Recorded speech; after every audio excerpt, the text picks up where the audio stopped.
وعلى آل سيدنا محمد كما صليت على إبراهيم وعلى آل إبراهيم في العالمين إنك حميد مجيد. أعوذ بالله من الشيطان الرجيم. بسم الله الرحمن الرحيم. وأقسموا بالله جهد أيمانهم لئن أمرتهم ليخرجن قل لا تقسموا طاعة معروفة إن الله خبير بما تعملون. قل أطيعوا الله وأطيعوا الرسول فإن تولوا فإنما عليه ما حمل وعليكم ما حملتم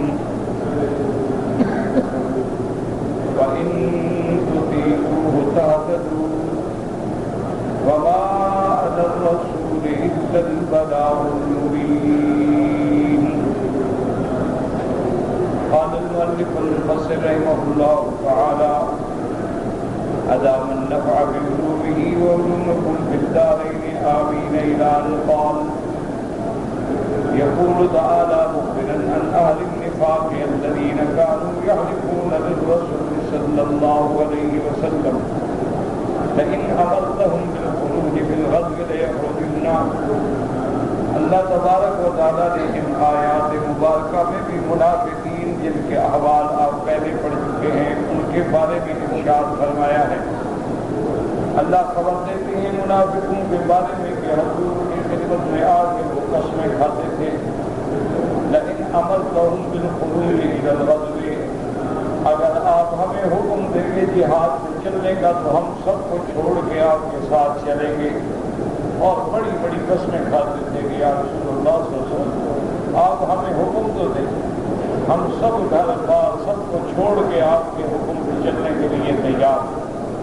اللہ نے فرمایا میرے محبوب ان کو بدلا دیں. لا تقسموا، قسمیں نہ کھاؤ، جھوٹے ہو. اصل مقصد جو ہے وہ تو فرما برداری ہے معروف طریقے سے، وہ تم میں ہے نہیں، پھر جھوٹی قسمیں کیوں کھاتے؟ اللہ تو جانتے. اس لیے اللہ نے فرمایا لا تقسموا، لا تحلفوا، قسمیں مت کھاؤ. طاعۃ معروفۃ قیل معناہ طاعتکم معروفۃ قد علم طاعتکم انما هي قول لا فعل معروف فكلما حلفتم كذبتم. طاعۃ معروفۃ کہ تمہاری فرما برداری جانتے ہیں، ہم زبانی کلامی دعوے کرتے ہو لیکن عمل نہیں کرتے ہو. جیسے کہ اللہ نے فرمایا یحلفون لکم لترضوا عنہم، آپ کے سامنے یہ قسمیں کھاتے ہیں کہ آپ کو راضی کرتے ہیں، لیکن اللہ کے آگے تو کچھ چھپا ہوا نہیں. اللہ تو دلوں کے بھید بھی جانتے ہیں کہ یہ منافق ہیں اور جھوٹی قسمیں کھاتے ہیں. وقال تعالی اتخذوا ایمانہم جنہ، یہ لوگ قسمیں کھا کے قسموں کو اپنی ڈھال بنا دیتے ہیں کہ مسلمانوں کو ہم راضی کر لیں کہ ہم بڑے سچے ہیں کھڑے. من سجیتہم الکذب حتی فیما یختارونہ، ان کی فطرت ان کی عادت ہی جھوٹ ہے. یہ تو سراسر جھوٹے ہیں، مجسم جھوٹے ہیں، نہ ان کی زبان کا اعتبار نہ ان کی قسم کا اعتبار.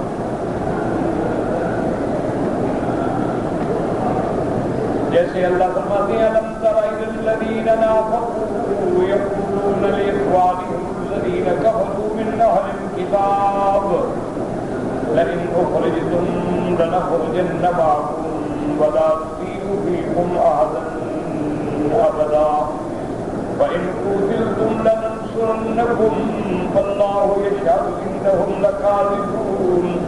اللہ نے فرمایا کہ میرے محبوب آپ نہیں دیکھتے ان لوگوں کا حال جو منافق ہیں، اپنے بھائیوں سے کہتے ہیں کہ اگر تم نکلو گے تو ہم تمہارے ساتھ نکلیں گے اور کسی کا کہنا نہیں مانیں گے، اور اگر تم جنگ لڑو گے تو ہم بھی تمہارے ساتھ مدد کریں گے.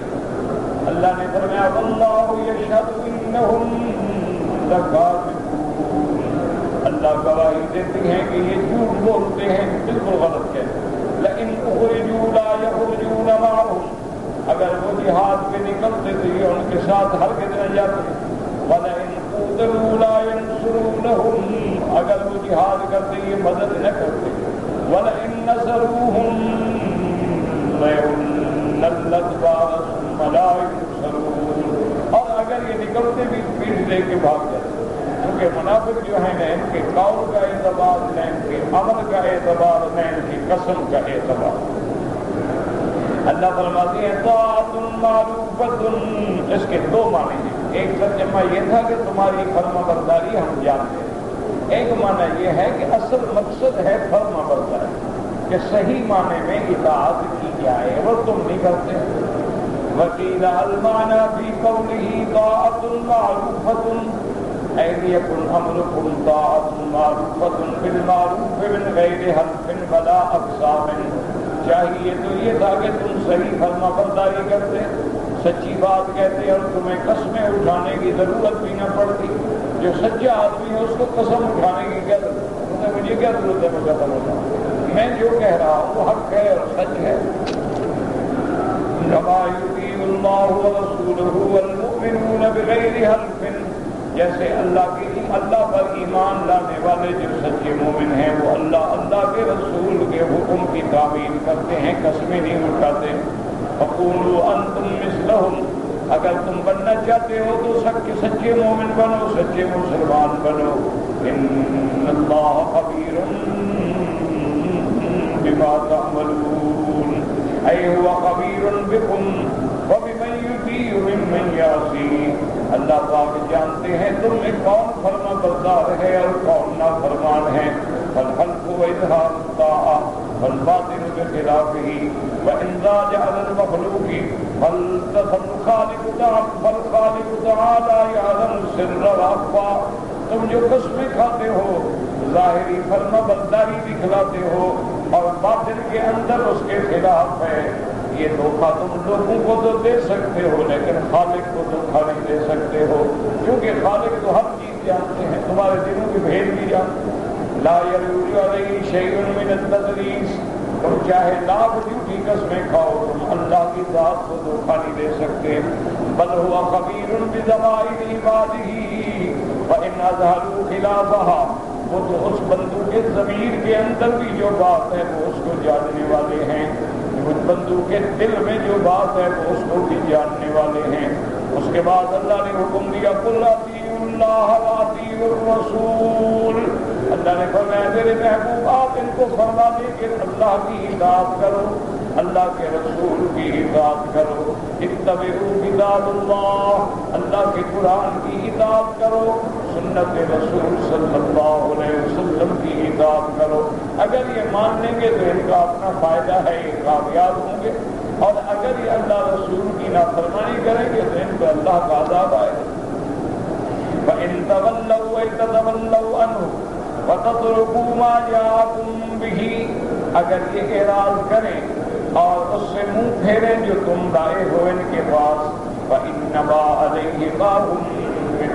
اللہ نے فرمایا بس میرے نبی کی ذمہ داری وہ ہے جو ہم نے اس کے ذمہ لگایا ہے کہ وہ دین پہنچا دے. اس نے پہنچا دیا. تمہاری ذمہ داری ہے کہ تم اطاعت کرو. فرمایا فإنما علیہ ما حمل بلاغ الرسالۃ وأداء الأمانۃ. میرے نبی پاک کی ذمہ داری یہ ہے کہ اللہ کا پیغام پہنچائیں، اللہ جو نازل فرمائے وہ امانت ادا فرما دیں. وعلیکم ما حملتم. اور تمہاری ذمہ داری وہ ہے جس کا تمہیں حکم دیا گیا کہ تم صحیح معنی میں میرے پیغمبر کی فرما برداری کرو. اے بقبول ذلک وتعظیمہ والقیام والمقتدى وَإِن تُطِيعُوهُ تَهْتَدُوا. اگر تم میرے مدنی پاک کی اطاعت کرو گے تو ہدایت پا جاؤ گے. وَذَلِكَ لِأَنَّهُ يَدْعُو إِلَى صِرَاطٍ مُسْتَقِيمٍ. کیونکہ میرا محبوب جو ہے وہ سیدھے راستے کی طرف دعوت دینے والے ہیں. اگر تم نے میرے مدنی پاک کا کہنا مان لیا تو یقیناً ہدایت یافتہ ہو. صراط اللہ الذی لہ ما فی السماوات وما فی الارض. اور میرے محبوب تو اس راستے کی دعوت دیتے ہیں، اس اللہ کے راستے کی طرف بلاتے ہیں جس کے آسمانوں اور زمین جس کی ساری ملک میں ہے.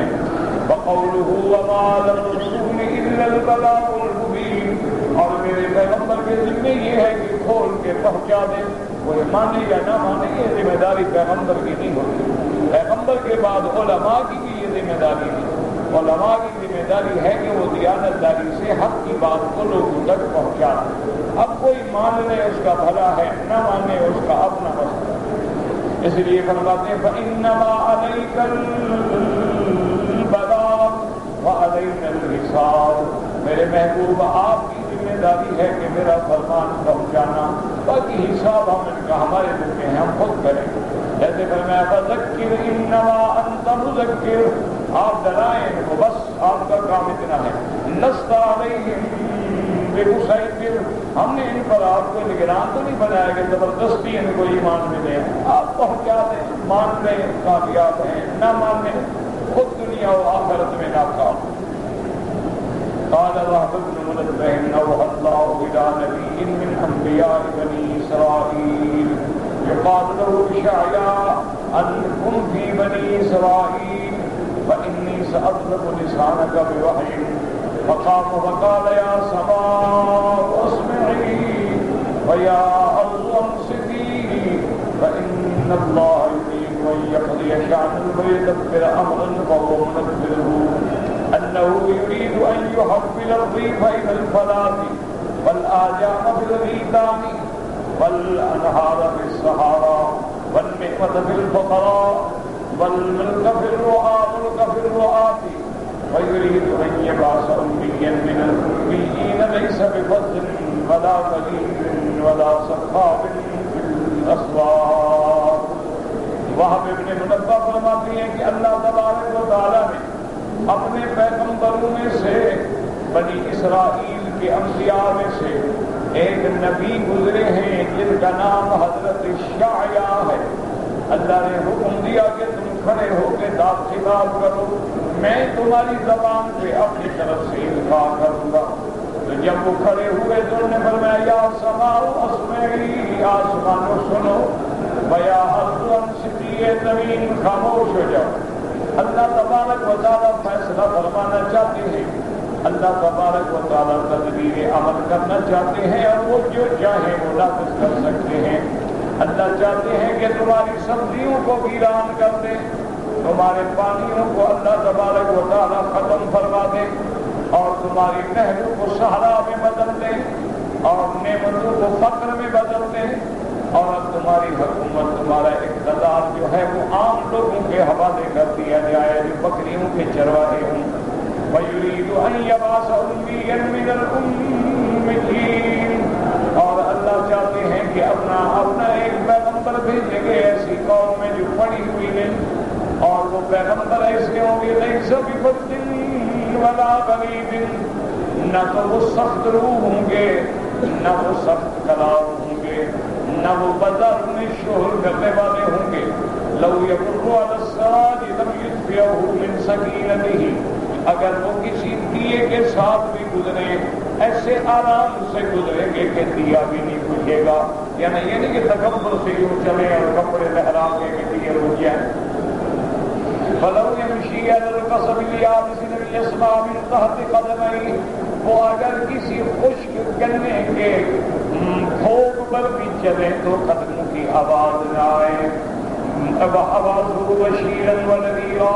اللہ ان کو خوشخبری دینے والا، مومنوں کو ڈرانے والا، کافروں کو بنا کے بھیجیں گے. لا یقول الخنا کو کبھی حلق بات نہیں کہتے.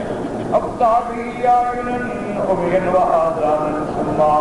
اللہ اس پیغمبر کے ذریعے جو اندھی آنکھیں ہیں ان کو روشنی دے دیں گے اور جو بہرے ہیں ان کو سنوا دیں گے. وقلوبا غلفا. اور جن کے دل ایسے غافل ہیں ان کو بھی ہدایت دیں گے. وَأُصَدِّقُهُ بِكُلِّ أَمْرٍ جَمِيلٍ. اللہ فرمایا میں اس کو توفیق دوں گا ہر اچھے کام کی. وَأَهَبُ لَهُ كُلُّ خُلْقٍ كَرِيمٍ. اور میں اس کو ہر قسم کے اعلیٰ سے اعلیٰ اخلاق سے مزین فرماؤں گا. وَأَجْعَلُ السَّكِينَةَ لِبَاسَهُ. میں اس کو اطمینان، سکینہ، رحمت اس کا لباس بناؤں گا. وَالْبِرَّ شِعَارَهُ. اور نیکی کے کام کو یا اس کی چادر ہوگی. وَالتَّقْوَىٰ ضَمِيرُهُ. پرہیزگاری اس کا ضمیر ہوگا. وَالْحِکْمَةُ مَنطِقُهُ. اس کا بولنا جو ہے وہ حکمت والا ہوگا. وَالصِّدْقُ وَالْوَفَاءُ طبیعتہ، سچ گوئی اور وفا اس کی عادت ہوگی، والعفو والمعروف خلقہ، معاف کر دینا اور بھلائی کا کام کہنا اس کی عادت ہوگی، والحق شریعتہ، اس کی شریعت حق ہوگی، والعدل سیرتہ، اس کی سیرت جو ہے وہ عدل ہوگی، والہدی امامہ، ہدایت اس کے آگے ہوگی، والاسلام ملتہ، اسلام اس کا دین ہوگا، واحمد اسمہ، اور احمد اس کا نام ہوگا، یعنی احمد مجتبی، محمد مصطفیٰ صلی اللہ علیہ وسلم تسلیما کثیرا، اہدی بہ بعد الضلالہ، میں اپنے نبی کے ذریعے لوگوں کو گمراہی کے بعد ہدایت دوں گا، وَأَعْلَمُ بِهِ مِنَ الْجِهَادَ، اور لوگوں کو جہادت کے بجائے علم نصیب ہوگا، وَأَرْفَعُ بِهِ بَعْدَ الْخَمَالَةِ، اور وہ قومیں جو مٹ چکی ہیں ان کو اونچا کر دوں گا،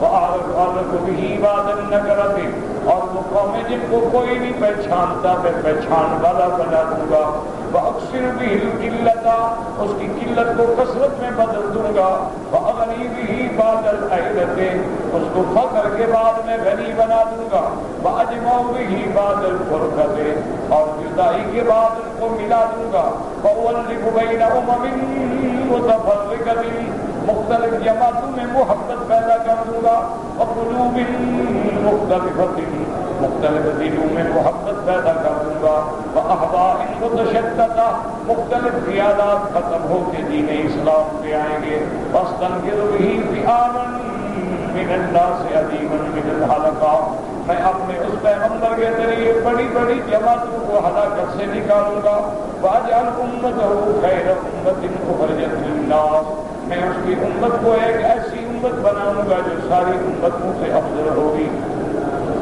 یأمرون بالمعروف وینہون عن المنکر، اور میرے اس نبی کی امت کی صفت کیا ہے کہ وہ بھلائی کا حکم کریں گے اور برائی سے روکیں گے، موحدین مؤمنین، توحید والے ہوں گے، خالص مومن ہوں گے، مخلصین سچے ہوں گے، مصدقین تصدیق کرنے والے ہوں گے، بما جاءت بہ الرسل، جو انبیاء کتابیں لائے ہیں وہ سب کی تصدیق کرنے والے ہوں گے۔ تو ان میں یعنی حضور کی شان کا بھی بیان ہوا اور حضور صلی اللہ علیہ وسلم کی امت کا بھی بیان ہوا، رواہ ابن ابی حاتم واللہ اعلم۔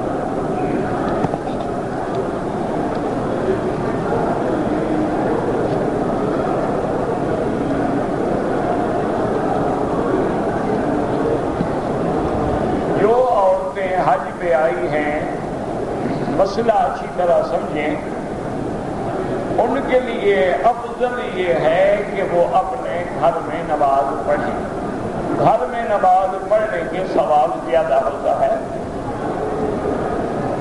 لیکن یہ بھی شریعت کا حکم ہے کہ اگر کوئی عورت حرم میں آگے نماز پڑھنا چاہتی ہے تو اس کو روکنے کا حق نہیں ہے خاص۔ حضور صلی اللہ علیہ وسلم نے یہ بھی فرما دیا کہ لا تمنعوا اماء اللہ عن بیوت اللہ، اللہ کے بندیاں اگر میرے گھر میں آنا چاہے تو مت روکا کریں، ہاں اگر وہ گھر میں پڑھے تو افضل ہے، لیکن مسجد الحرام میں آئے تو آ سکتی ہے۔ اور ویسے یاد رکھیں کہ چند دنوں کے لیے لوگ آئے ہیں تو ان لوگوں کو سمجھائیں کہ عورتیں حرم آئیں اچھے لباس میں، باعزت لباس میں، با حیا لباس میں، با پردہ لباس میں، اور مردوں سے دور بیٹھے، عورتوں میں بیٹھے، وہاں سے کعبہ کی زیارت کریں، قرآن کی تلاوت کریں، اور موقع ملے تو طواف کریں، نہیں تو بلا وجہ لوگوں میں نہ آئیں، مردوں کے آگے نماز نہ پڑھیں، مردوں کی انصفوں کے اندر نہ گھسیں، یہ ساری چیز عورتوں کو سمجھا کے آئیں، کیونکہ آدمی زندگی میں آتا ہے پتہ نہیں کتنے دن اس کو نصیب ہوتے ہیں، اور پھر اگر آپ گھر بھی چھوڑیں گے تو مسافر ہیں آپ، ہوٹل ہیں، کمرے ہیں، اکیلا کس کو چھوڑیں؟ تو اس لیے عورتیں آئیں لیکن عزت کے ساتھ آئیں، شان کے ساتھ آئیں، پردے کے ساتھ آئیں، حجاب کے ساتھ آئیں، خواتین میں بیٹھیں، اور جب رات کو موقع ملے یا دن کو 9-10 بجے موقع ملے آگے طواف کریں، ورنہ سب سے افضل وظیفہ جو ہے قرآن کی تلاوت کریں اور جتنا ہو درود پڑھتی رہیں۔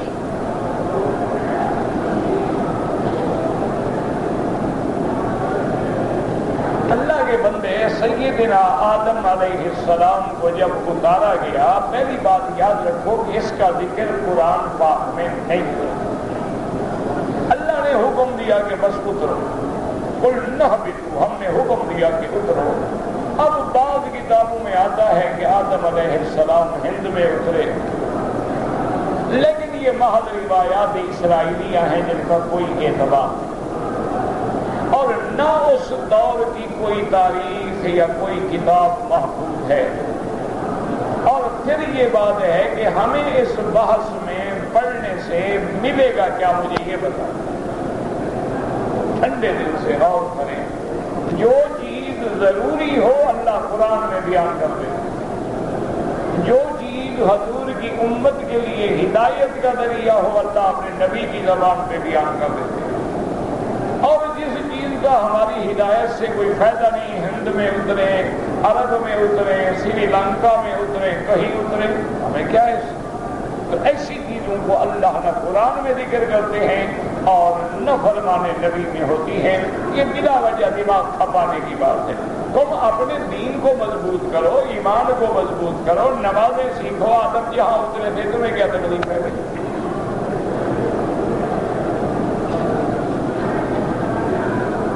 کہتے جی کہ حضرت آدم علیہ السلام سے اور بی بی حوا سے جو بچے پیدا ہوتے تھے ان کی آپس میں شادیاں ہوتی تھیں۔ ہاں بالکل ٹھیک ہے، یہ کتابوں میں ذکر ہے کہ ایک بدن سے حضرت بی بی حوا کے جو اولاد ہوتی تھی، پھر دوسرے حمل سے جو اولاد ہوتی ان کی شادی کر دی جاتی، کیونکہ اللہ نے اولاد آدم کو بڑھانا تھا اور اس وقت اور کوئی مخلوق ہی نہیں تھی۔ یہ بعد میں احکام آئے کہ بیٹی حرام ہے، ماں حرام ہے، بہن حرام ہے، تو شریعت آدم میں یہ بات جائز ہے۔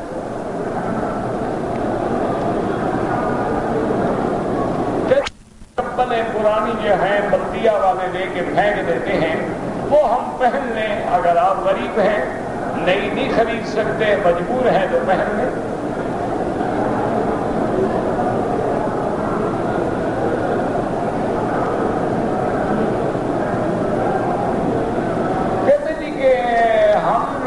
حاجی ہیں، مجبور ہیں کہ ہم نے اپنے پیسے بینکوں میں جمع کرانے ہوتے ہیں۔ میرا بھائی، ہم اس بات پہ تو مجبور نہیں ہے نا کہ اپنے حکومتوں کو پیار سے مشورہ دیں، ان کو لکھ کے بھیجیں، ان کو رائے دیں کہ جی مہربانی فرمائیں کہ یہ حجاج کا پیسہ ہے، اس کو ہم نے استعمال کرنا ہے، ہمارے پیسے کو ربا میں اور سود میں نہ بدلیں، اور پھر وہ سود کا جو پیسہ آتا ہے اس سے دوائیں اور اس سے ہماری خدمات کے کام لیے جاتے ہیں، تو وہ بھی تو گویا حج پہ خرچ ہوگا۔ تو لہذا اس کو آپ اسلامی بینکوں میں رکھیں۔ اگر آپ نے یہ پیسہ رکھنا بھی ہے تو مزاربت و مشارکت کے طریقے بھی آج کل تو الحمدللہ آپ کے ملک میں بھی اسلامی بینکوں نے کام شروع کر دیا، تاکہ ہمارا حج جو ہے وہ محفوظ ہو جائے۔ یہ لڑائی کی بات نہیں، محبت کے ساتھ لکھ کے بھیجیں، ذمہ دار لوگوں سے کہیں کہ وہ آپ کی بات اوپر لے جائیں، آپ کی بات اوپر پہنچائیں، تاکہ ان کے دماغ میں آ جائے کہ حج خالص حلال سے حج مبرور ہوتا، اگر اس میں حرام آ جائے تو ہمارا تو حج برباد ہو جاتا ہے۔ چلو ہم نے تو سود نہیں لیا، لیکن سود کے پیسوں سے میڈیکل کی دوائیں آئیں جو حاجیوں میں استعمال ہوئی، پھر ہمارے اندر تو آ گیا کسی شکل میں، ہمارے گلے میں ڈبے ڈال دیے گئے، ہمیں کوئی چھتری پکڑا دی گئی، ہمیں کوئی بیگ پکڑا دیا گیا اور اوپر اس بینک کا نام ہے، تو ہم تو اس کا اشتہار بنے ہوئے ہیں نا پوری دنیا میں، تو ہم اس کا بھلا کر رہے ہیں، فائدہ کر رہے ہیں، اور ایسے اداروں کا فائدہ کرنا جو ہے وہ گناہ ہے۔ یعنی آپ اندازہ کریں گے کہ کتابوں میں آتا ہے کہ امام ابو حنیفہ رحمۃ اللہ علیہ نے کسی بندے سے قرضہ لینا تھا، دوپہر کا وقت تھا، اس کے گھر تشریف لے گئے، کنڈی کھٹکھٹائی اور پھر دھوپ میں کھڑے ہو گئے۔ وہ گھر والا نکلا، پریشان ہو گیا کہ امام صاحب دھوپ میں کھڑے ہیں۔ انہوں نے کہا حضرت میرے دروازے کا سایہ ہے، جگہ بنی ہوئی ہے اور دھوپ میں کھڑے ہیں۔ فرمایا میں نے قرضہ لینا ہے، میں اللہ سے ڈر گیا کہ تیرے گھر کے سائے کا فائدہ اٹھاؤں، قیامت میں کہیں سود نہ شمار ہو جائے۔ یعنی اس دیوار کا سایہ کا فائدہ اٹھانا بھی حرام ہے۔ اسی لیے سود میں آتا ہے کہ جیسے لینے والے پر لعنت ہے، دینے والے پر بھی لعنت ہے، لکھنے والے پر بھی لعنت ہے، گواہی دینے والے پر بھی لعنت ہے۔ اور سود معمولی گناہ نہیں ہے، یہ تو اللہ سے جنگ ہے کہ فَأْذَنُوا بِحَرْبٍ مِّنَ اللَّهِ وَرَسُولِهِ، اللہ اور اللہ کے رسول کے ساتھ جنگ کے لیے تیار ہو جاؤ۔ تو جب بندے اللہ سے لڑیں گے تو پھر کامیابی کیسے ہوگی؟ اللہ سے کون لڑ سکتا ہے؟ تو لازمی بات ہے کہ پھر ہلاکت و بربادی ہوگی۔ تو آپ لوگ جو ہے اپنے ایم این ایز کے ذریعے، ایم پی ایز کے ذریعے، سینیٹرز کے ذریعے، اپنے اچھے پڑھے لکھے لوگوں کے ذریعے، جو ذمہ دار لوگ ہیں ان کے سامنے تجاویز رکھیں کہ جی ہماری چارٹر فلائٹیں آ رہی ہیں حج کی، اگر مہربانی ہو سکے تو ان جہازوں میں بجائے ایئر ہوسٹس عورتوں کے اسٹیوارڈ جو ہے مرد بھیج دیے جائیں، تاکہ حاجی احرام کی حالت میں ایئر ہوسٹس کی چہرے پہ اور بنڈلیوں پہ تو نہ نظر ڈال کے بیٹھا رہے۔ اور اگر مہربانی کریں تو ہوائی جہازوں میں خوشبودار رومال نہ رکھیں، آفٹر شیو لوشن نہ رکھیں، خوشبو والا صابن نہ رکھیں، تاکہ حاجی کا احرام خراب نہ ہو، کمپنی کو فائدہ ہوگا۔ لیکن آپ پیار سے لکھیں اور لکھ کے ان کو یہ باتیں پہنچائیں اگر اللہ نے آپ کو توفیق دی ہے، اور ہمارے لکھنے سے تو بھئی فائدہ ہوتا نہیں۔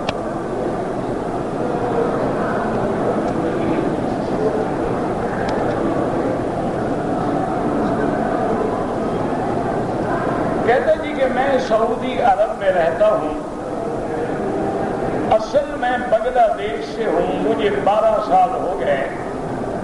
میں ہر سال صدقہ فطر جو ہے وہ بنگلہ دیش بھیجتا ہوں، ٹھیک ہے، کوئی بات، کوئی مسئلہ نہیں، وہاں لوگ زیادہ غریب ہیں، زیادہ مستحق ہیں، لیکن یہ کوشش کیا کریں کہ آپ کا صدقہ فطر جو ہے عید سے ایک دن پہلے یا عید کی نماز سے پہلے ادا ہو جائے، کیونکہ اگر بعد میں دیں گے تو ثواب نہیں ہوگا۔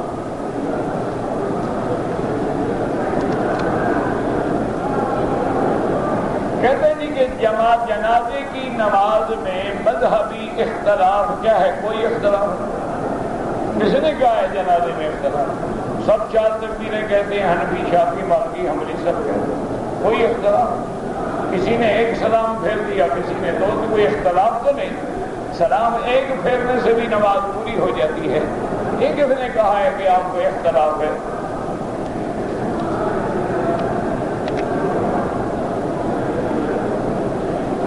الحسنہ کے 2 کاغذ ہیں، ایک میں کچھ نام ہے، ایک میں نہیں ہے، مجھے کیا پتا کون سا کاغذ ہے؟ میں اپنے نواسے کو بلاؤں تو کیا بچہ اپنی نانی کے ساتھ آ سکتا ہے؟ اس کی ماں بیچاری جو ہے وہ فوت ہو گئی، ہاں بلا سکتے ہیں۔ اگر بچہ نانی کے ساتھ مانوس ہے، تکلیف نہیں ہوگی، بلا دیں، وہ اچھی نوکری مل جائے، اللہ پاک ہدایت بھی دے، دین پہ بھی چلائے اور دنیا بھی دے۔ جل گئی ہے، دوسری بیٹی کا رشتہ تو کسی طریقے سے ختم ہو گیا، اللہ مدد فرمائے، مجھے پتہ نہیں آپ نے کیا لکھا ہے، بہرحال آپ کے اس مصیبت میں ہم دعا کر سکتے ہیں، اللہ آپ کی مدد کرے۔ اگر ایک آدمی کی 2 بیویاں ہیں، ایک بیوی سے مباشرت کرنے کے بعد دوسری بیوی سے مباشرت کرنا چاہے تو کیا درمیان میں غسل لازمی ہے؟ کوئی لازمی کر لے، اچھی بات ہے، ورنہ استنجا کر لے، وضو کر لے، غسل ضروری ہے۔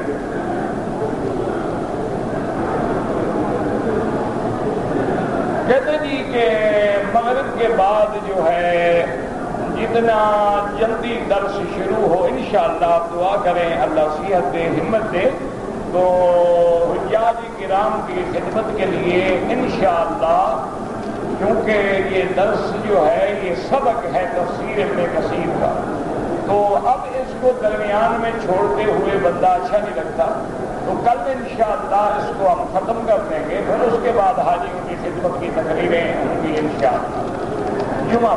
اب دیکھو نا، اتنا میں اپنے معذور بھائی کی طرف سے کر رہا ہوں، بدل والا بھائی معذور ہے، ٹھیک ہے، لیکن آپ حج بدل کر رہے ہیں، آپ کا حج اگر حج افراد ہے تو حج کی بکری ہے ہی نہیں تو روزے کیوں رکھیں؟ پہلے یہ وضاحت کریں نا کہ آپ کا حج کون سا ہے۔ اگر آپ مکے میں رہتے ہیں، آپ کا حج مفرد ہے، آپ پر کوئی بکری نہیں، نہ روزے ہیں۔ اگر آپ کا حج تمتع ہے، تمتع کی بکری آپ نہیں دے سکتے، پھر 3 روزے رکھیں گے اور 1 2 3 پھر 7 روزے حج کے بعد اپنے وطن رکھیں، یہاں رکھیں۔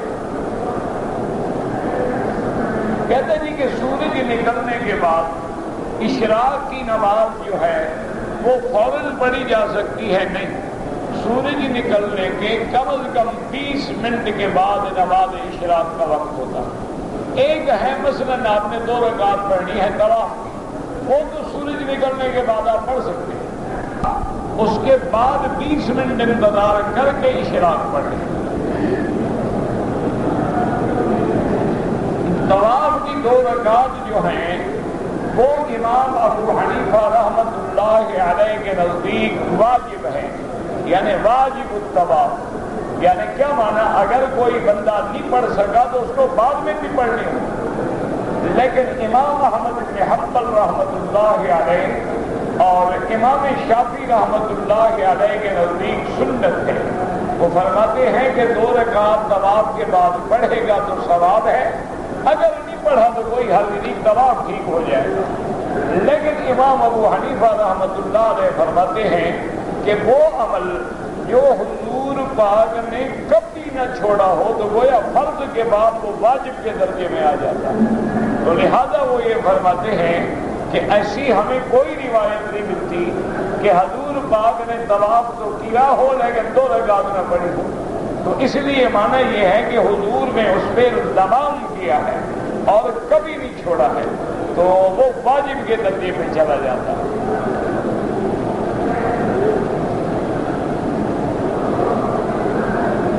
کہتے جی کہ اگر ماں باپ بہن بھائی موجود ہیں تو لڑکی کے نکاح کا کوئی دوسرا وکیل یا ولی بن سکتا ہے؟ نہیں، جب ولی الامر موجود ہے باپ تو پھر اور کیوں بنے؟ کہتے کہ جی آج کل جو پرفیوم ہیں یا سینٹ ہیں یا یوڈی کلون ہیں، ان کا استعمال بالکل جائز ہے، لیکن افضل یہ ہے کہ آدمی ایسے استعمال کرے جو فری الکحل ہیں، جن میں الکحل نہ ہو۔ لیکن علماء کا فتویٰ اسی پہ ہے کہ پرفیوم کا استعمال جائز ہے، چونکہ بال تو الکحل سے بنتے نہیں، پیٹرولیم کے مادے سے بنائے جاتے ہیں، اور بال جو بنتے ہیں تو الکحل اپنی اصلی حالت میں نہیں رہتا، بدل جاتا ہے اور پھر اس کے اثرات نہیں رہتے، اڑ جاتا ہے۔ تو اس لیے علماء نے، اب جو علماء متاخرین ہیں جیسے فقہ اکیڈمی میں کئی ملکوں کے علماء اکٹھے ہو کے جدید مسائل پہ بحث کرتے ہیں، تو ان کی تحقیق یہ ہے کہ لگانا جائز ہے۔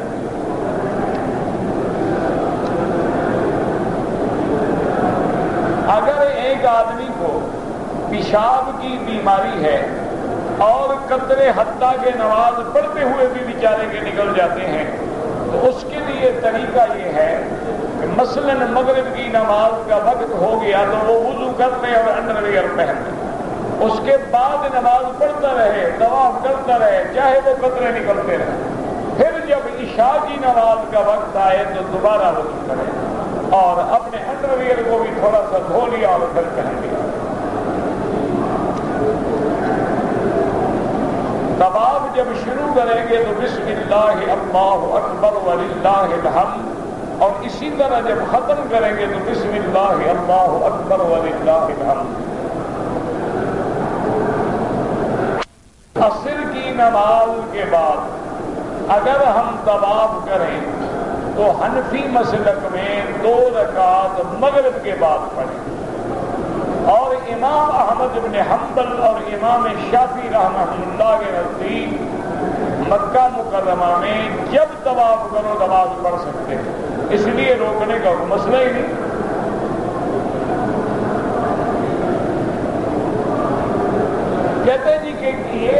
عقیدہ رکھنا کہ محمد رسول اللہ صلی اللہ علیہ وسلم ہر جگہ موجود ہیں، وہ تو پھر کافر ہو جاتا ہے۔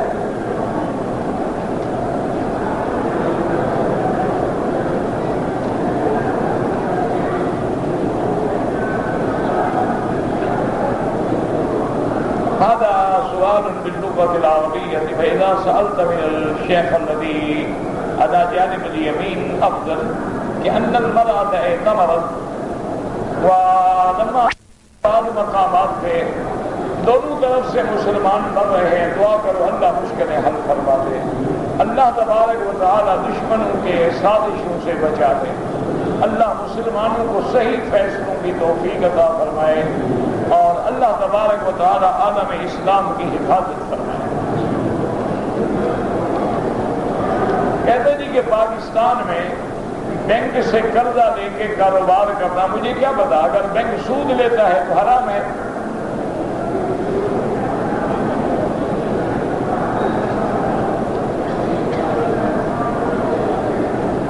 اگر ایک آدمی نے شوال میں عمرہ کیا ہے اور میقات سے، تو اس کو ایک بکری حج کی رکھنی ہوگی۔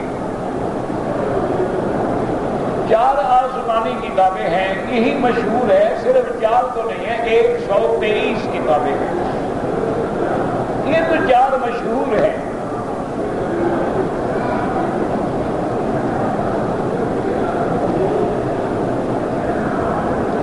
اگر ایک آدمی نے حالت احرام میں اپنا کوئی بال ایک آدھا توڑ لیا، کوئی دم نہیں، لیکن 1-2 ریال صدقہ کر دے،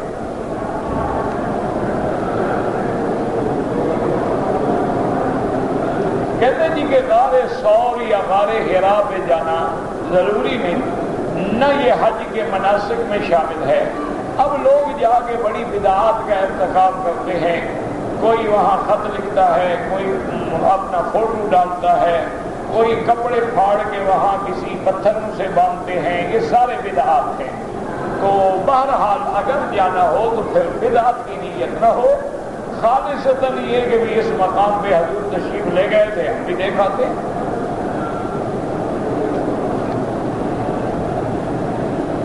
کہتے ہیں جی کہ آدم علیہ السلام کے زمانے میں کعبہ جو ہے وہ بیت المقدس تھا، بالکل نہیں، کعبہ یہی تھا، سب سے پہلا کعبہ جو ہے وہ یہی ہے، اس کے بعد بیت المقدس ہوا، پھر بیت المقدس کے بعد اصل کعبے کی طرف لوٹا ہے۔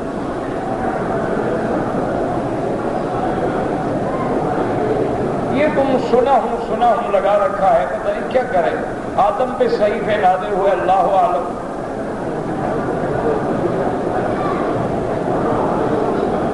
اگر ایک حاملہ عورت ہے اس کو حج کرنا جائز ہے، اگر حج کے دنوں میں بچہ پیدا ہو جائے، حج کو تو کچھ نہیں ہوگا، لیکن یہ دیکھو کہ اس حال میں اس کا جانے میں تکلیف نہ ہو، مشکلات نہ ہو، تو اگر وہ مجبور نہ ہو تو اس کو مجبور نہ کریں، لیکن اگر مجبوری ہے، بیچاری حج پہ آئی ہوئی ہے اور حاملہ ہے اور وضع حمل ہو سکتی ہے، تو کوئی پھر اللہ پہ توکل کریں، انتظام کریں۔ میرا اپنا بیٹا عرفات میں پیدا ہوا تھا، اللہ پاک سے دعا کریں اللہ صالح بنائے۔ طواف کے دوران میں ہر دفعہ رکن یمانی پہ ہاتھ لگانا، موقع ملے تو ضرور لگائیں، سنت ہے، اگر موقع نہ ملے تو دھکے نہ دیں، پھر ہاتھ نہ لگائیں، نہ اشارہ کریں، چلے جائیں۔ کہتے جی کہ خاتون جو ہے وہ اگر کنکریاں نہ مار سکے تو اس کے بدلے میں اس کا شوہر مارے، لیکن شوہر یہ دیکھ لے کہ بازار جا سکتی ہے، اگر بازار پھر سکتی ہے تو کنکریاں کیوں نہیں مار سکتی، یعنی جب مرنے کا وقت ہے تو شوہر مرے۔ وہاں بھی لیڈیز فرسٹ، سب سے پہلے عورتیں مارے، کیا تماشا ہے، تندرست ہے خود کنکری مارے، باقی ایسے ٹائم میں کنکری مارے رش نہ ہو۔ میرے بھائی بیمار ہیں، اللہ سب کو شفا عطا فرمائے، اور جن دوستوں نے دعاؤں کے لیے لکھا ہے اللہ ان کی بھی بیماریاں، ہم سب کی، اولادوں کی، گھر والوں کی، ظاہری باطنی روحانی جسمانی نفسانی سب اللہ بیماریاں دور فرما، اشفنا واشف مرضانا و مرضى المسلمین۔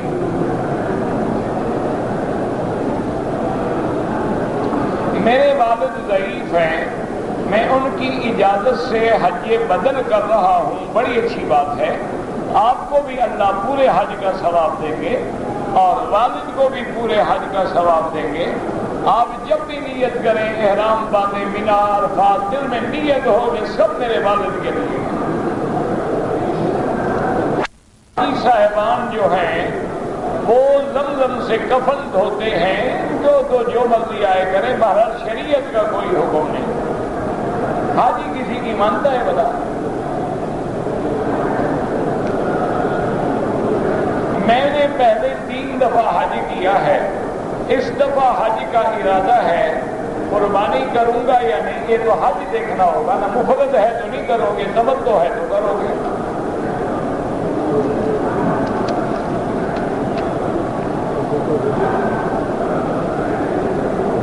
اگر ایک آدمی نے طواف کیا، 7 چکر لگائے، شک ہو گیا کہ 6 ہیں، 1 لگا لے، کوئی بات نہیں۔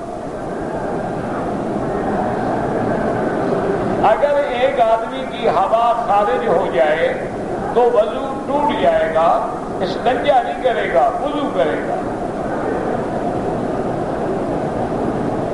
جو حاجی یہاں قربانی کریں گے، بھائی مسئلہ سمجھو، ایک ہے قربانی جو ہر صاحب نصاب اپنے ملک میں بھی کرتے ہیں، وہ الگ چیز ہے، وہ تو تم حج پہ نہ بھی آتے تو اپنے ملک میں کرتے ہو۔ ایک ہے حج کی بکری، یہ الگ چیز ہے۔ تو لہذا جو امیر لوگ ہیں، صاحب نصاب ہیں، ان کے دن میں گویا 2 بکریاں ہو گئی، ایک قربانی والی، ایک حج والی۔ لیکن قربانی والی بکری ٹیلی فون کر دیں، خط لکھ دیں، اپنے رشتہ داروں کے ذمے لگا دیں، وکیل بنا دیں، وہ وہی ملک میں ذمے ہو جائے، اور حج والی بکری جو ہے وہ یہاں آپ ذمے کریں۔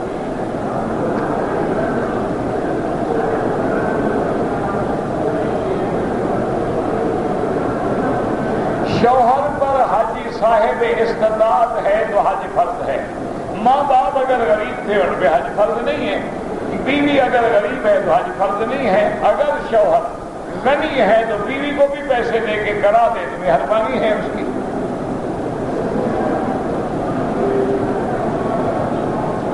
عمرہ طواف اپنے لیے کریں اور جن نے کہا ہے ان کے لیے دعا کریں۔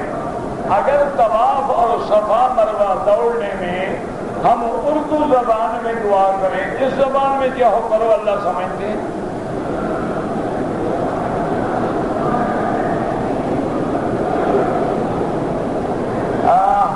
حائضہ عورت، جو عورت حائض میں ہے وہ حرم کے باہر میدان میں بیٹھ سکتی ہے۔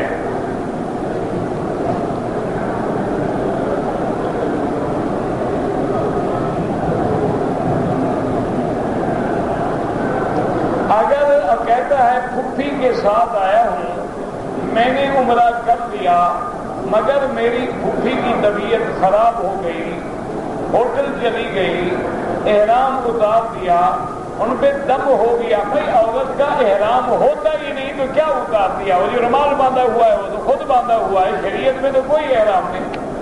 بہرحال ابھی بھی ان کا موقع ہے، وہ طواف کر کے اپنا عمرہ پورا کریں۔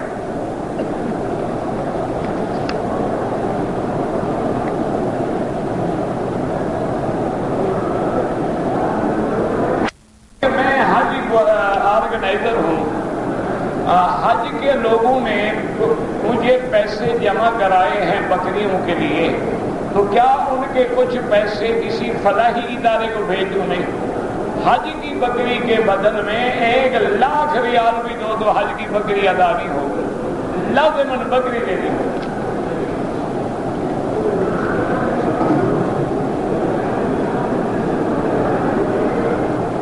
ایک خاتون نے نماز وتر میں دعائے قنوت سے پڑھنے سے پہلے رفع یدین نہیں کرتی ہے، نماز ہو جاتی ہے۔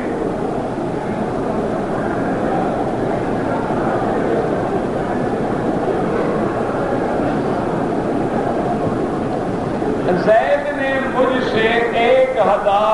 روپیہ لے کر بکر کو دیا تھا. کچھ دنوں کے بعد زید نے بکر کی موجودگی 1200 روپیہ لا کر دیے.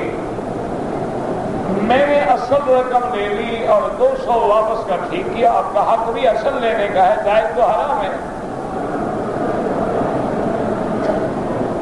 کسر سے مراد یہ ہوتا ہے کہ پہلے تو آپ حلق کرائیں سارے سر کا. اگر بال بڑے ہیں تو چوتھا حصہ بالوں کا سارے سر کا کٹ جائے. مثلا اتنا بال ہے آپ کے تو اتنے بال سارے سر کے کٹیں. یہ نہیں کہ ٹک لگا دیا ادھر ادھر سے.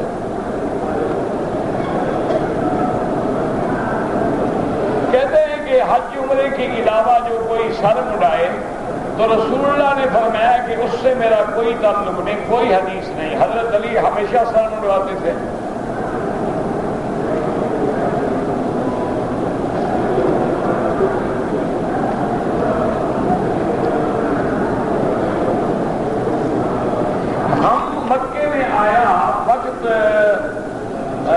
نیت کر کے عمرے کی فجر کی نماز کا وقت قریب تھا.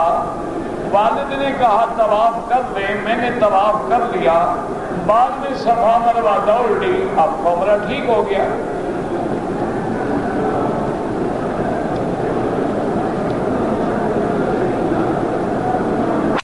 اگر اپنے والد کا حج کرنا ہے تو حج افراد کریں. اگر عمرہ کر چکے ہیں پھر تمتع ہوگا. اگر ایک آدمی اپنے بیٹے کا عقیقہ کرنا چاہتا ہے 2 بکرے، ایک آدمی ولیمہ کر رہا ہے، اس نے مثلا ایک گائے خرید لی، تو کیا یہ 2 بکرے اس میں شامل کر لیں؟ کوئی بات نہیں.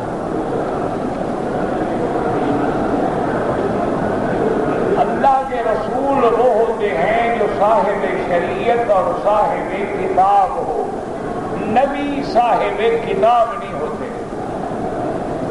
سمجھ نہیں آتی تو بتلایا تھا کہ موسیٰ علیہ السلام رسول ہیں، ہارون علیہ السلام نبی ہیں، کیونکہ صاحب تورات موسیٰ علیہ السلام، حضرت ہارون تورات پہ عمل کرتے تھے.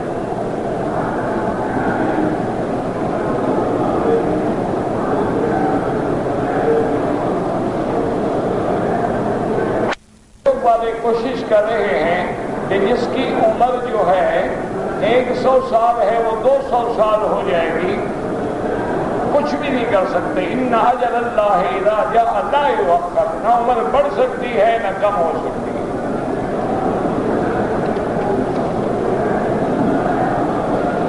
ہر نیک عمل کرنے سے آدمی کی عمر زیادہ ہوتی ہے. مانا اللہ عمر میں برکت ڈال دیتے ہیں، تھوڑے وقت میں کام زیادہ ہو جاتے ہیں.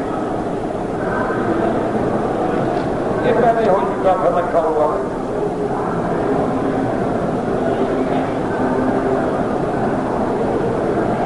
میری شادی ہوئی ہے، میرے 2 بچہ ہوا. اب میں بچہ بند کرنا چاہتا ہوں. بند کرنا منع ہے بغیر مجبوری کے. ہاں بیوی بیمار ہے، کمزور ہے، تحمل نہیں کر سکتی تو وقفہ کر سکتے ہیں. کسی کی لڑکی کو پالا اپنی بیٹی بنا کر، اب لڑکی جوان ہو گیا، اس کی جب شادی کریں گے تو اس کا اصلی باپ جو ہے اس کا نام لکھا جائے گا.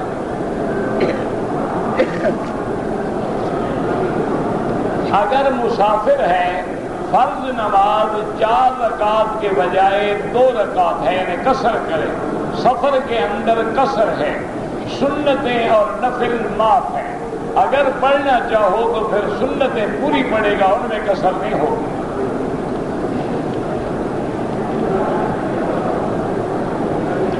میں پاکستان سے آیا ہوں.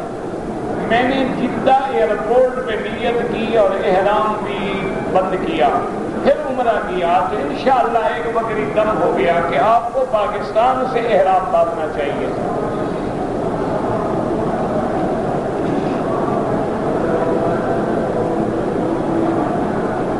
اگر کوئی آدمی عشاء کی نماز کے بعد وتر پڑھ لیتا ہے اچھی بات ہے، لیکن یقین ہو انشاءاللہ کہ میں تہجد پڑھوں گا تو تہجد کے بعد پڑھنا افضل ہے.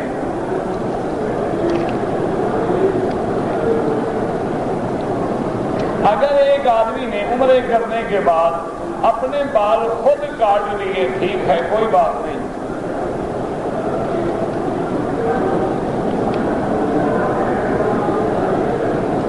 دو بچے پیدا ہوئے علیحدہ علیحدہ، ایک لڑکا ایک لڑکی، ان دونوں نے ایک عورت کا دودھ پیا، اب وہ شادی کرنا چاہتے ہیں، وہ تو بہن بھائی بن گئے، جب ماں دودھ والی ایک بن گئی وہ تو بھائی بہن بن گئے۔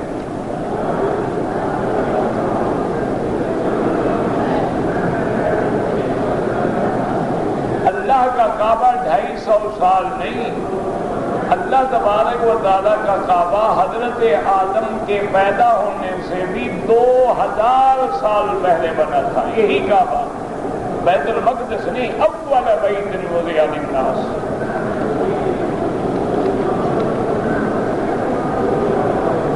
والد نے وصیت نہیں کی ہے، حج بدل کی، میں اپنی طرف سے ان کا حج بدل کرنا چاہتا ہوں، بالکل کریں، اور میقات سے احرام باندھیں حج افراد کا۔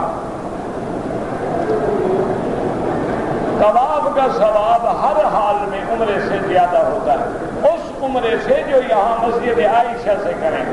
جو عمرہ اپنے ملک سے کرتے ہو وہ تو چھوٹے حج کے برابر ہے۔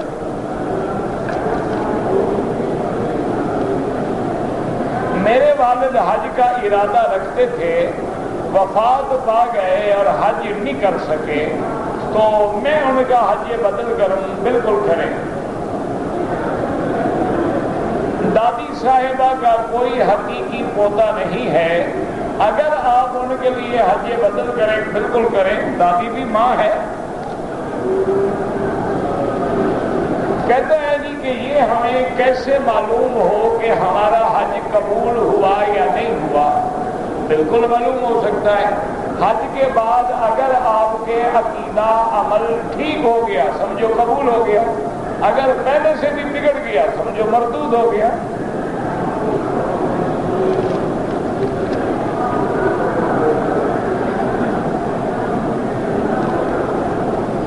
بعض لوگ امام ابو حنیفہ رحمۃ اللہ علیہ کے خلاف بڑی باتیں کرتے ہیں، یہ تو ان کی شان کی بات ہے نا۔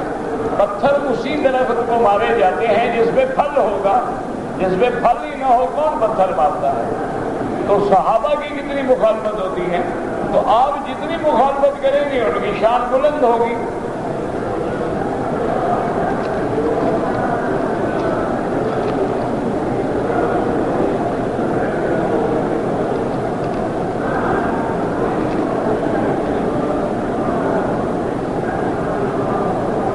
بہرحال اگر آپ کو تبلیغ کی دعوت سے فائدہ ہو رہا ہے شکر کرو۔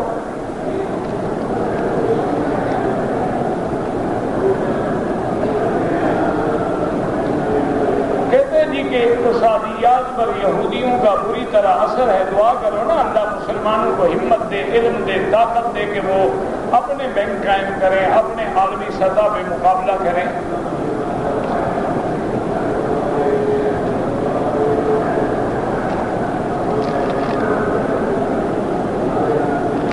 یہ بھی ہو چکا ہے، وہی رکھ دے قاتل کو مقتول معاف کر دے، پہلے بھی سوال ہو چکا۔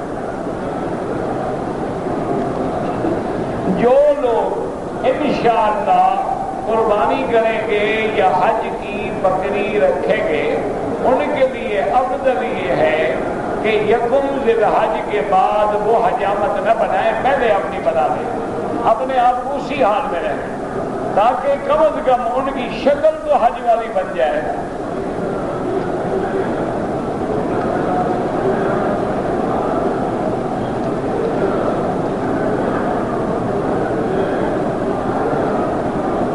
اگر ایک عورت ہے اس پہ حج فرض ہے لیکن محرم نہیں ہے تو وہ حج پہ نہیں آ سکتی، معاف ہے اس کو۔ سلیمان علیہ السلام کی جب وفات ہوئی تو بیت المقدس کی تعمیر ہو چکی تھی، ہو رہی تھی۔ وضو اگر ٹوٹ جائے تو زمزم سے وضو کرنے مجبوری ہو، ورنہ مسجد کے اندر وضو کرنا اچھا نہیں ہوتا۔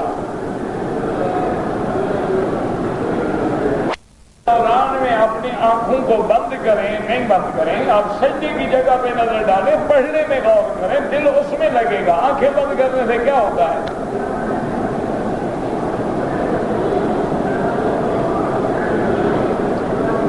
اگر ایک آدمی نے عمرے کے طواف میں حجر اسود کو ہاتھ لگایا یا رکن یمانی کو ہاتھ لگایا، کوئی بات نہیں، اس کے ہاتھ کو عطر شطر کچھ نہیں لگا، کوئی مسئلہ نہیں۔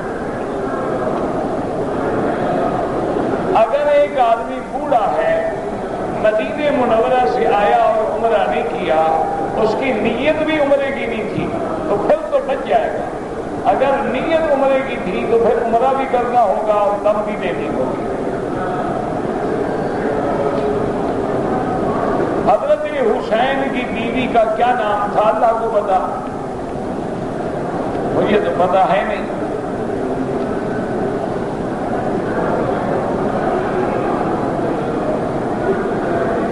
حالت احرام میں جسم برش کیا، زوجہ نے پتہ نہیں کیا، مجھے تو خط لکھا، حالت احرام میں برش کیا ہے، اگر اس میں خوشبو ہے تو صدقہ کرو۔ میرے والدین فوت ہو گئے، ان کے لیے آپ حج عمرہ کر سکتے ہیں۔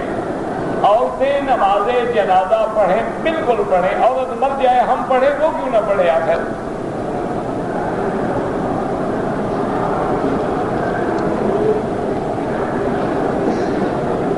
میں پاکستان سے بغیر احرام کے آیا، مسجد عائشہ سے عمرہ کر کے احرام باندھ کے عمرہ کیا، ایک بکری دم پڑ گئی۔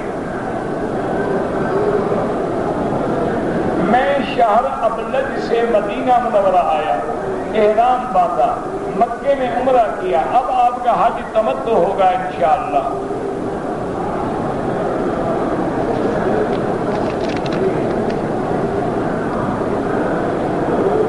آپ شادی کر سکتے ہیں۔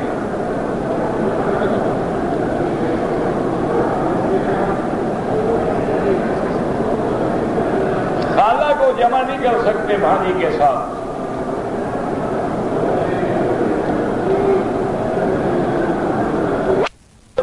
عورت کو حیض آ گیا، 8 دسمبر کو روانگی تھی، جدہ ایئرپورٹ پر احرام باندھا، نیت نہیں کی، تلبیہ نہیں پڑھا، احرام بھی ہوٹل میں اتار دیا۔ اب پاک ہونے کے بعد مسجد عائشہ سے احرام باندھ کے عمرہ کرے اور ایک بکری دم بھی دے، اس کو اپنے ملک سے احرام میں آنا تھا۔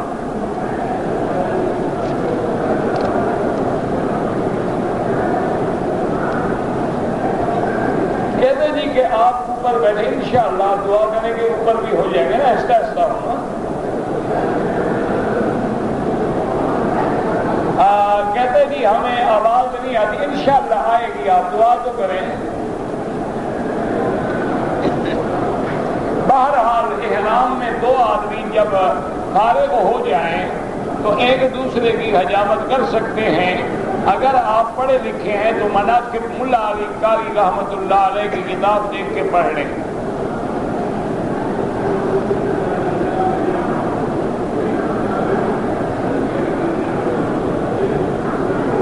بہرحال اگر آپ نے شوال میں عمرہ نہیں کیا تو آپ کا حج مفرد ہے۔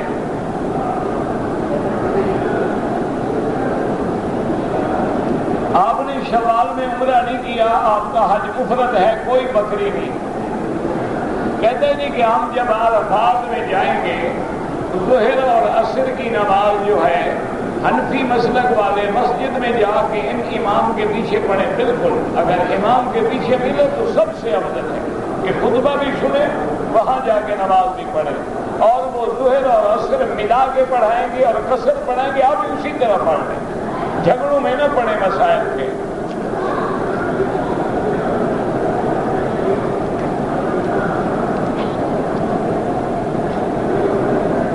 میرا پاؤں خراب ہے، اگر احرام کی حالت میں مجھے مجبوراً جراب پہنی پڑے، آپ مجبور ہیں تو وہ ٹھیک ہے، پٹی بھی باندھ سکتے ہیں، جراب بھی چڑھا سکتے ہیں۔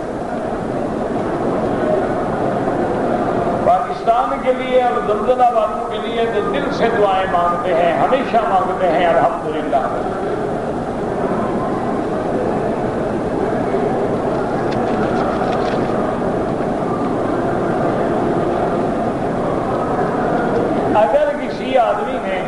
حالت احرام میں خوشبو سونگھ لیا تو صدقہ کر دے 1000 ریال بس.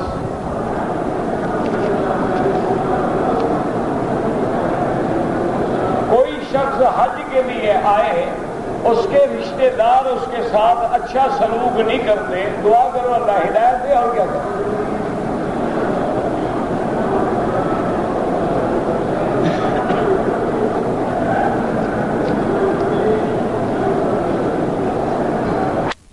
ایک عورت کا بچہ پیدا ہوا، 3 دن کے بعد خون بند ہو گیا، وہ غسل کر کے نماز پڑھے، پاک ہو گئی بالکل. 40 دن کا مسئلہ یہ ہے، اگر خون بند نہ ہو تو 40 دن تک دیکھیں گے، لیکن جب خون بند ہو جائے کہ 1 دن کے بعد بھی بند ہو جائے، عورت پاک ہو جاتی ہے.